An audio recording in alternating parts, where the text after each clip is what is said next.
BA तृतीय वर्ष के छात्रों के लिए उनके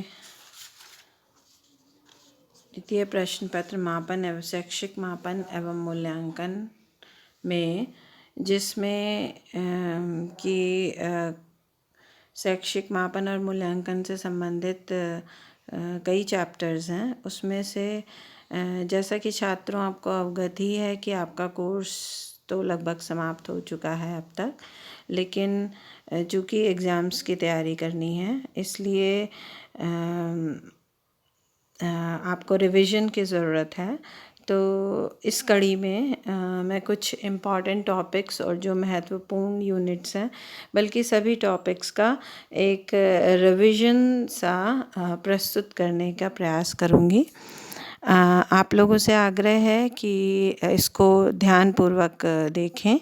आपके लिए ये प्रेजेंटेशंस बनाए गए हैं और इससे संबंधित जो भी प्रश्न हैं हम आपको इसको आपके ग्रुप में डाल देंगे। इससे संबंधित जो भी प्रश्न हैं उनको लिख लीजिए और अगली पीपीटी जो भी बनेगी उसमें उसका आंसर देने का प्रयास किया जाएगा। तो ये रिवीजन एक्सरसाइज की श्रृंखला आज से शुरू कर रहे हैं। इसमें जो पहला चैप्टर है आपका मापन एवं मूल्यांकन। तो मापन एवं मूल्यांकन क्या है, इसके बारे में हम इसमें पढ़ने का प्रयास करेंगे। इसकी प्रकृति, इसका अर्थ, इसके उद्देश्य और शैक्षिक प्रक्रिया में इसकी क्या उपयोगिता है ये डिस्कस करेंगे। तो फर्स्ट ऑफ ऑल इसको शुरू करते हैं।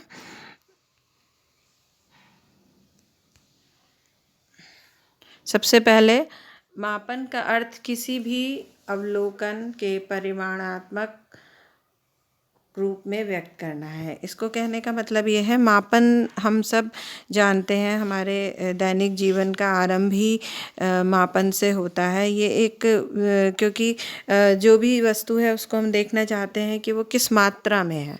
तो जब भी हम ये देखना चाहते हैं कि मात्रा कितनी है, उसकी परिमाण कितना है, क्वांटिटी कितनी है, तो वहाँ पर मापन आवश्यक रूप से इन्वॉल्व होता ही है।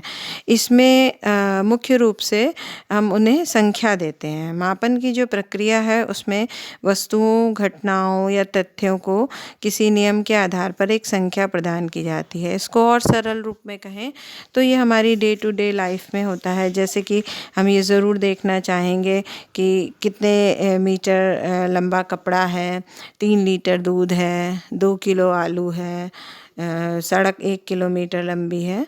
तो ये सभी प्रक्रियाएं जिसका कार्य संख्याओं के द्वारा किया जाता है वो मापन कहलाती है। और जब भी हम किसी वस्तु, घटना या तथ्य को अंकों में मापन के रूप में व्यक्त करते हैं तो ऐसे मापन को ये जो लिखा है परिमाणात्मक, यानी कि क्वांटिफिकेशन। तो जब हम क्वांटिफिकेशन करने की कोशिश करते हैं तो वो मापन है। इसमें सेकेंड पॉइंट में लिखा भी है कि किसी भी भौतिक पदार्थ के गुण या विशेषताओं के परिमाण, मतलब जो उनकी क्वालिटी है, उसको हम क्वांटिटी के रूप में किस तरह व्यक्त करेंगे। जैसे कि दूध है 2 लीटर, तो हमने उसको संख्या दी 2 लीटर, उसको कहते हैं। और यूनिट्स भी होती हैं, जैसे कि किलोमीटर और सेकंड्स की पद्धति है, एमकेएस पद्धति है। हमेशा यूनिट्स होंगी। दूरी आप किलोमीटर में नापेंगे, भार किलोग्राम में नापेंगे, समय सेकंड्स में नापेंगे। ये एक कॉमन प्रक्रिया होती है। और जो यूनिट्स निर्धारित होती हैं वो समान रूप से निर्धारित की जाती हैं पूरे विश्व में। और हम आंकड़ों को अंकों के रूप में वर्णन करते हैं। और किसी भी वस्तु का शुद्ध एवं वस्तुनिष्ठ तरीके से जब हम वर्णन करते हैं वो मापन के अंतर्गत आता है। और ये बहुत ही आवश्यक है कि अगर हम जानना चाहें कि उस वस्तु के क्या गुण हैं तो पहला जो स्टेप होगा, जो पहली प्रक्रिया होगी, वो मापन के द्वारा ही पता चलेगी। अब मापन को लेकर के कई परिभाषाएं हैं। कई शैक्षिक वैज्ञानिकों ने, शिक्षा वैज्ञानिकों ने परिभाषा देने की कोशिश करी है। और इसमें है सबसे पहले हेम्स्टेडर की परिभाषा, जिसमें मापन को किसी व्यक्ति या वस्तु में निहित किसी विशेषता की मात्रा का आंकिक वर्णन प्राप्त करने की प्रक्रिया के रूप में परिभाषित किया जा सकता है। कोई भी विशेषता है उसको आंकिक वर्णन देना। और सबसे बहुत महत्वपूर्ण इसमें एक जो सबसे सरल और सबसे ज़्यादा प्रसिद्ध डेफिनेशन है वो है एस.एस. स्टीवेंस की, जिसमें उन्होंने कहा कि मापन किन्हीं स्वीकृत नियमों के अनुसार वस्तुओं को अंक प्रदान करने की प्रक्रिया है। स्वीकृत नियम वही जो सभी के लिए समान है। 1 किलोमीटर जो पूरे विश्व में 1 किलोमीटर ही है ना। 2 लीटर तो वो क्वांटिटी 2 लीटर ही है। उसी तरह से एक ब्रेकफील्ड और मॉर्डॉक की भी डेफिनेशन है। मापन किसी घटना के विभिन्न आयामों को प्रतीक आवंटित करने की प्रक्रिया है, जिससे उस घटना की स्थिति का यथार्थ निर्धारण किया जा सके। तो ये 3 तरह की परिभाषाएं हैं, हालांकि इसका निहितार्थ एक ही है। और इन परिभाषाओं के आधार पर निष्कर्ष रूप में कहा जा सकता है कि मापन के अंतर्गत विभिन्न निरीक्षणों, वस्तुओं और घटनाओं का अंकात्मक रूप में वर्णन किया जाता है। कोई भी हम निरीक्षण करें तो उसको हम कहेंगे, जैसे कि सपोज़ आपका क्लासरूम का निरीक्षण करें तो हम ये कहेंगे कि ये 10 विद्यार्थी हैं या 20 विद्यार्थी हैं। वस्तुएं हैं, 4 कुर्सियां हैं, 5 मेज़ें हैं, और जो घटनाएं हैं उनका भी अंकात्मक वर्णन करेंगे। तो ये सब कुछ मापन में आएगा।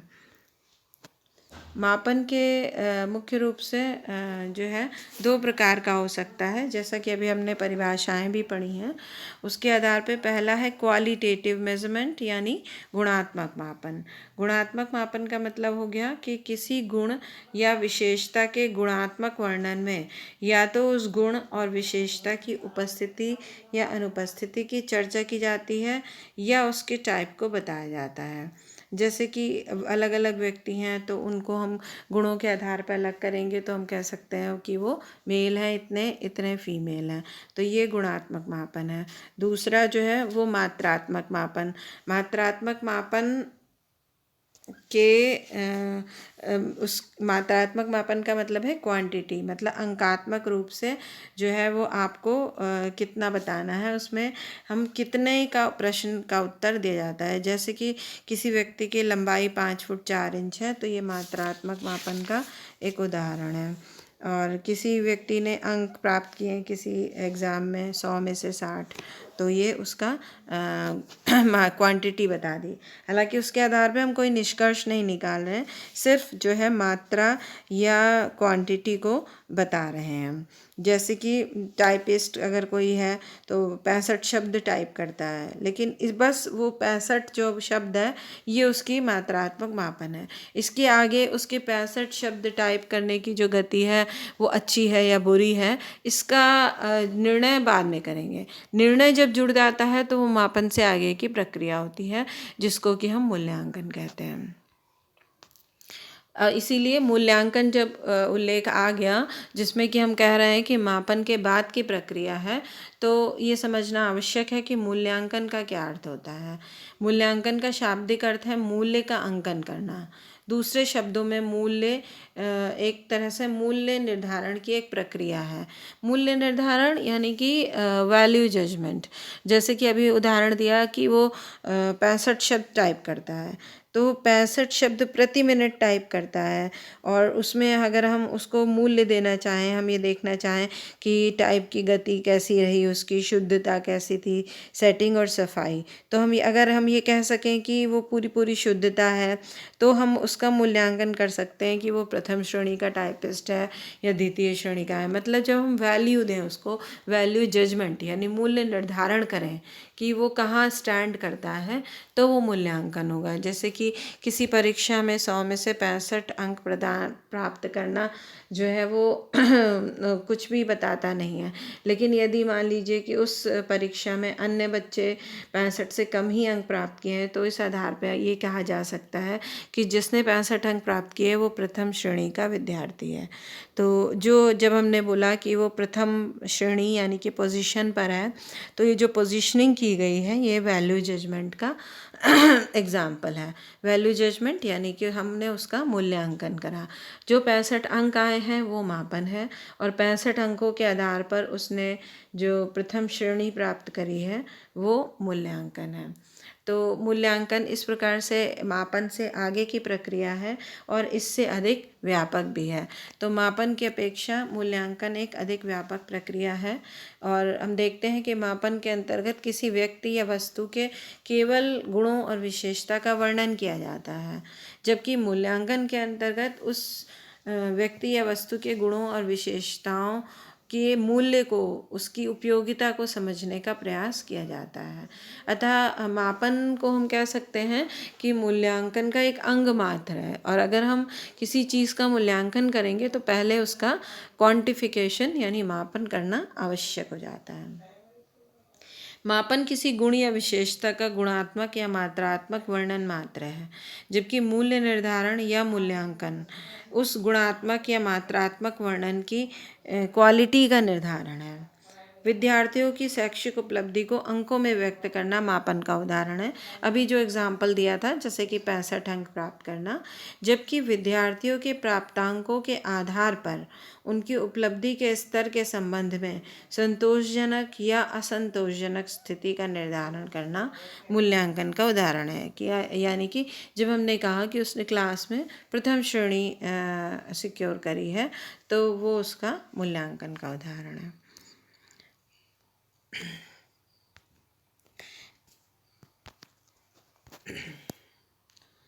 आगे हम देखते हैं कि मूल्यांकन की भी कुछ परिभाषाएं दी हुई हैं। एनसीईआरटी के द्वारा एक परिभाषा है, मूल्यांकन एक प्रक्रिया है जिसके द्वारा ये ज्ञात किया जाता है कि उद्देश्य किस सीमा तक प्राप्त किए गए हैं, कक्षा में दिए गए अधिगम अनुभव कहाँ तक प्रभावशाली सिद्ध हुए हैं और कहाँ तक शिक्षा के उद्देश्य पूर्ण किए गए हैं। इसमें हम मूल्यांकन की बात तब करने लगते हैं यदि वो शैक्षिक परिस्थितियों में किया जाता है। शैक्षिक परिस्थितियों में हम अवश्य जानना चाहेंगे कि जो भी पढ़ाया गया है, जो कुछ भी टीचर्स के द्वारा अधिगम अनुभव दिए गए, लर्निंग एक्सपीरियंसेस दिए गए हैं, उसकी छात्र ने कहाँ तक पूर्ति करी है। तो इसी के लिए बच्चों का टेस्ट लिया जाता है, परीक्षण किया जाता है, और फिर उसके आधार पर उनको अंक दिया जाता है। अंक देने के बाद की जो प्रक्रिया होती है उसमें उनकी तुलना की जाती है अन्य छात्रों के साथ, अन्य छात्रों के साथ उनकी पोजीशनिंग की जाती है। पोजीशनिंग का निर्धारण होता है कि वो कहाँ पर स्टैंड करते हैं। 50 छात्रों की एक कक्षा है तो उसमें वो कहाँ पर हैं, औसत हैं, औसत से ऊपर हैं, निम्न उपलब्धि रखते हैं या उच्च उपलब्धि रखते हैं। तो ये शिक्षा के क्षेत्र में, चूँकि हम शिक्षा से संबंधित हैं, तो जो हमारे एग्जाम्पल्स हैं, जो भी हमारे अनुप्रयोग हैं, वो शैक्षिक ही होने चाहिए।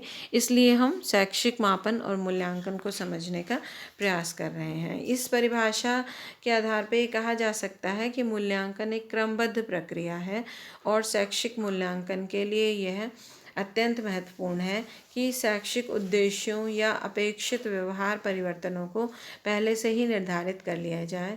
इसके अभाव में उद्देश्यों की प्राप्ति के संबंध में कोई अनुमान लगा पाना संभव नहीं होगा। इस लाइन का मतलब ये हुआ कि जब भी हम एग्ज़ाम लेने चाहते हैं बच्चों का, आपकी मूल्यांकन करना चाहते हैं कि कितनी उपलब्धि हुई, तो वो सिर्फ ऐसे ही नहीं कि एक पेपर बना लिया और उसमें पेपर आपने अटेम्प्ट किया और मार्क्स आ गए, बल्कि उनको बनाने के पीछे हमारे शैक्षिक उद्देश्य होते हैं कि इसके द्वारा हम क्या क्या आपसे चाहते हैं। जैसे कि नॉलेज लेवल के उद्देश्य चाहते हैं, अंडरस्टैंडिंग लेवल के या स्किल लेवल के, ये सब आप पढ़ेंगे इसमें और डिटेल में इस प्रश्न पत्र में। तो शैक्षिक उद्देश्यों के आधार पे जो कंटेंट डिज़ाइन होता है, उसके आधार पे टीचर ने जो आपको अधिगम अधिगम अनुभव दिए हैं उसके आधार पर ही प्रश्नों का निर्माण होते हैं।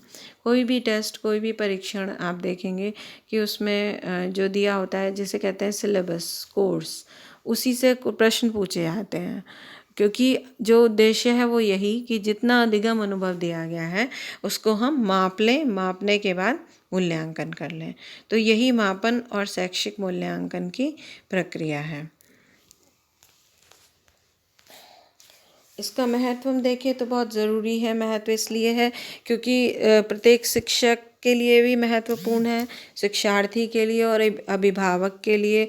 और अगर इसको व्यापक रूप से देखें तो शिक्षार्थी के जो उसको चॉइस ऑफ करियर है, जो भी उसको आगे के भविष्य के संबंध में निर्णय लेने हैं, अगर उसे कुछ नहीं समझ में आ रहा है, उसको निदानात्मक टीचिंग की ज़रूरत है, तो इन सब के लिए यही मूल्यांकन से ही डिसाइड होता है कि क्या होगा। तो हम देखते हैं कि इसका बहुत ही व्यापक महत्व है। सबसे पहले तो शिक्षार्थी के लिए कि उसको अपनी प्रगति के बारे में पता चलता है। देखिए, इसको कुछ लिस्ट किया है हमने, मापन तथा मूल्यांकन का महत्व। तो इसको लिस्ट के आधार पे आप देखिए, सबसे पहला है मापन तथा मूल्यांकन उचित शैक्षिक निर्णय लेने के लिए आवश्यक है। कितना हम पढ़ा चुके हैं, हमें आगे क्या पढ़ाना है, किस तरह के विषय पढ़ाने हैं, किस तरह के विषयों में का चुनाव करना है, इसके लिए भी इन दोनों मापन और मूल्यांकन की बहुत ज़रूरत पड़ती है। इसमें आप देखिए लिखा है, मापन और मूल्यांकन से शिक्षा शास्त्री, प्रशासक, अध्यापक, छात्र तथा अभिभावक शिक्षण उद्देश्यों की प्राप्ति की सीमा को जान सकते हैं। अर्थात किसी भी कक्षा में प्रवेश करते समय कुछ विशिष्ट शैक्षिक उद्देश्य निर्धारित किए जाते हैं कि फला एग्ज़ाम पास कर लेने के बाद में विद्यार्थी को इस सीमा तक शिक्षण अनुभव हो जाएगा, इस सीमा तक उसको ज्ञान प्राप्त होगा। तो ये देखने के लिए बहुत ज़रूरी है कि हमने कितना उपलब्धि हो गई है, इसके लिए भी मूल्यांकन की ज़रूरत है। इसीलिए आप देखते हैं कि प्रत्येक कक्षा के अंत में या मध्य में मूल्यांकन की व्यवस्था होती है। या तो सेमेस्टर के एग्ज़ाम होते हैं या एनुअल एग्ज़ाम्स होते हैं, और उन सब में आपको एग्ज़ाम देना होता है, नंबर मिलते हैं, उसके आधार पे आपकी श्रेणी डिसाइड होती है। तो फिर आप अगले कक्षा में प्रोन्नति पाते हैं। तो एक जो पुरानी कक्षा है उसमें आपने पूरे अधिगम अनुभव को किस सीमा तक प्राप्त किया है, ये पता लगाने के लिए ज़रूरी है। दूसरा ये कि मापन तथा मूल्यांकन शिक्षक की प्रभावशीलता। शिक्षक की प्रभावशीलता, शिक्षक भी जानना चाहेगा कि जो उसने पढ़ाया है वो कहाँ तक विद्यार्थियों को समझ में आया है। तो शिक्षक के शिक्षण की प्रभावशीलता भी इस मापन और मूल्यांकन से ही डिसाइड होती है। फिर है मापन तथा मूल्यांकन शिक्षण के उद्देश्यों को स्पष्ट करता है। वो बात हो गई। विद्यार्थियों को अध्ययन के लिए प्रोत्साहित करता है। रिजल्ट का ज्ञान होने से आप प्रोत्साहित होते हैं, अगली कक्षा में प्रोन्नति होने से आपको और पढ़ने का, अध्ययन करने का, हायर एजुकेशन प्राप्त करने का प्रोत्साहन मिलता है। उसके आधार पर ही पाठ्यक्रम, शिक्षण विधियों, सहायक सामग्री, इन सब में सुधार किया जाता है। अगर मूल्यांकन के आधार पे बहुत अच्छा प्रदर्शन नहीं होता है तो ये लगता है कि कहीं ना कहीं किसी न किसी बात में कोई ना कोई कमी रह गई है। या तो पाठ्यक्रम शिक्षार्थियों के लिए उपयुक्त नहीं है, या जिस तरीके से उनको पढ़ाया गया यानी शिक्षण विधियाँ वो उपयुक्त नहीं हैं, या फिर सहायक सामग्री उतनी इफ़ेक्टिव नहीं थी। तो इन सब का इफ़ेक्टिवनेस यानी प्रभावशीलता को भी मापन और मूल्यांकन के आधार पर ही जांचा जा सकता है। अगला पॉइंट है, मापन तथा मूल्यांकन कक्षा शिक्षण में सुधार लाता है। अध्यापक को अपनी कमी ज्ञात हो जाती है, जिससे कि वह अपने शिक्षण को अधिक सुसंगठित कर लेता है। अगला है, मापन तथा मूल्यांकन से छात्रों की रुचियों, अभिरुचियों, कुशलताओं, योग्यताओं, दृष्टिकोणों एवं व्यवहारों की जांच का ज्ञान भी संभव है।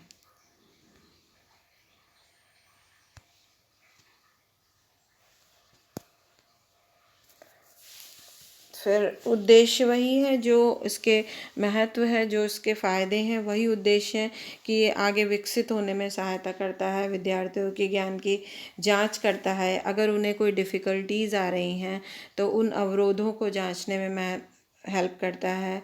उनके प्रगति में अगर कोई चीज़ बाधक है तो उसको जानने में हेल्प करता है। विद्यार्थियों की इंडिविजुअल डिफरेंस यानी व्यक्तिगत विभिन्नताओं की जानकारी के लिए भी मापन और मूल्यांकन की बहुत ज़रूरत है, और उन्हें अधिगम के लिए प्रेरित, आगे के लिए पढ़ने के लिए और ज़्यादा प्रेरित करता है। अपना शिक्षण प्रभावशीलता, इफ़ेक्टिवनेस को ज्ञात करना ज़रूरी है। कक्षा शिक्षण और बढ़िया तरीके से कैसे हो, इसके लिए भी मूल्यांकन की आवश्यकता है। और सबसे बड़ी बात है योग्यता आधारित वर्गीकरण करना। मतलब हम ये ज़रूर जानना चाहेंगे कि कक्षा में छात्रों का क्या वर्गीकरण है। मतलब उच्च उपलब्धि वाले कैसे छात्र हैं, कितने हैं, औसत उपलब्धि वाले कितने छात्र हैं, या जिनकी निम्न रह गई तो निम्न उपलब्धि वाले कितने छात्र हैं। वर्गीकरण करने से बहुत सारे चीज़ों में हम उन्हें प्रेरित कर सकते हैं, करियर चुनने में मदद कर सकते हैं। तो ये एक बहुत महत्वपूर्ण बात होती है वर्गीकरण। तो वर्गीकरण करने से छात्र को स्वयं भी अपनी कमियों, क्षमताओं और योग्यताओं का पता चलता है। फिर वही बात है, उसी आधार पे ही कक्षा उन्नति और रोजगार के लिए शैक्षिक योग्यता का प्रमाण पत्र देना। भविष्य में वो कौन सा प्रोफेशन अपनाएंगे, कौन सा करियर रखेंगे, ये सभी शैक्षिक मापन और मूल्यांकन से ही पता चल पाता है। अब इतनी डिटेल में बात हो गई शैक्षिक मापन और मूल्यांकन में, तो ये बहुत संभव है कि लगे कि दोनों एक ही चीज़ें हैं, परंतु जैसा कि शुरू में ही स्पष्ट कर दिया था कि मापन जो है वो प्रथम स्टेप है और उसके बाद मूल्यांकन आता है। मापन और मूल्यांकन दोनों जुड़े हुए हैं, परंतु जो है वो व्यापकता, संपूर्णता और वैल्यू जजमेंट के आधार पे उनमें भेद है। इस भेद को इस तरह से देख सकते हैं, क्योंकि मापन पहला स्टेप है, उसका क्षेत्र सीमित होता है और उसमें हम कुछ ही आयामों की परीक्षा करके उसका क्वांटिफिकेशन यानी परिमाणात्मक कर सकते हैं। हम परिणाम वो ले सकते हैं कि कितना मौजूद है, कितना यानी क्या क्वांटिटी में चीज़ें हैं, जबकि मूल्यांकन जो है वो क्वांटिटी प्लस क्वालिटी, जब उसमें क्वालिटी या वैल्यू जोड़ देते हैं तो जो हमारे सामने पिक्चर आती है, जो पूरी बात स्पष्ट होती है, वो मूल्यांकन से होती है। तो देखिए, मापन और मूल्यांकन में जो अंतर है वो यही है, पहला कि मापन का क्षेत्र सीमित होता है। मापन में व्यक्तित्व के कुछ ही आयामों की परीक्षा संभव होती है, जबकि मूल्यांकन का क्षेत्र व्यापक होता है। इसमें छात्र के संपूर्ण व्यक्तित्व की परीक्षा की जाती है। मापन के द्वारा तुलनात्मक अध्ययन संभव नहीं है और इसके द्वारा तुलनात्मक अध्ययन किया जा सकता है, क्योंकि मापन फॉर एग्जांपल जब आएगा कि फलां बच्चे के 50 हैं, उसके 23 हैं, उसके 55 हैं, 45 हैं, इन सब नंबरों का अपने आप में कोई महत्व नहीं है। जब तक हम उसकी अन्य व्यक्तियों से तुलना नहीं करते किसी के नंबर की, तब तक हम उसको ज्ञान नहीं प्राप्त होगा कि उसकी उपलब्धि दूसरों से श्रेष्ठ है, कम है या ज़्यादा है। इसीलिए तुलनात्मक अध्ययन के लिए मूल्यांकन की ज़रूरत है। मापन एक साधन है, वही पहली चीज़ है कि आप किसी टूल के द्वारा उसके नंबर प्राप्त करेंगे, टेस्ट दे करके मार्क्स लेंगे, अपने आप में वो रिजल्ट नहीं, साध्य नहीं है, जबकि मूल्यांकन अपने आप में एक साध्य है। मापन में अधिक समय और श्रम की आवश्यकता नहीं होती, क्योंकि ये फर्स्ट बिंदु है। टेस्ट दे दिया, टेस्ट कर लिया, टेस्ट के जो मार्क्स थे, जितने जितने अलॉटेड थे, वो नंबर दे दिए। अब उस नंबर के आधार पे उसको अरेंज करना, उसको टेबलेट करना, टेबल फॉर्म में लिखना, उसको वर्गीकृत करना, उसके आधार पे निष्कर्ष निकालना, इसके लिए थोड़े श्रम की ज़रूरत है, जो मूल्यांकन में आता है। तो मूल्यांकन में अधिक समय और श्रम की ज़रूरत होती है। वही बात आ गई कि कितनी, मापन में वस्तु कितनी है का उत्तर दिया जाता है। एग्जाम्पल भी दिया है, जैसे कि सुनंदा ने गणित में 56 अंक प्राप्त किए हैं, बस प्राप्त किए, अंक हो गए, वो मापन हो गया। लेकिन उससे उसका निष्कर्ष क्या निकला, ये 56 अंक अच्छे हैं, बुरे हैं, कम हैं, ज़्यादा हैं, और उसे अच्छी श्रेष्ठ उपलब्धि है या कम है, ये नहीं पता चल रहा। जब हम ये पता चलाने की कोशिश करते हैं तो हम मूल्यांकन में जा रहे होते हैं, क्योंकि मूल्यांकन में वस्तु का मूल्य का क्या है, इसका उत्तर दिया जाता है। सुनंदा ने गणित में 56% अंक प्राप्त करके कक्षा में द्वितीय स्थान प्राप्त किया, ये मूल्यांकन है। तो मापन और मूल्यांकन में ये जो है अंतर हम देखते हैं। और इस तरह से आपका जो फर्स्ट यूनिट का बिल्कुल पहली जो चैप्टर है, आशा है कि कुछ बिंदुओं का रिवीजन इसमें हो गया होगा। तो और इससे संबंधित जो भी प्रश्न हैं वो प्रश्न आप तैयार करके ग्रुप में भेजें। अगली स्लाइड में हम कोशिश करेंगे कि उन प्रश्नों का उत्तर दिया जा सके। तब तक के लिए धन्यवाद। पढ़ते रहिए।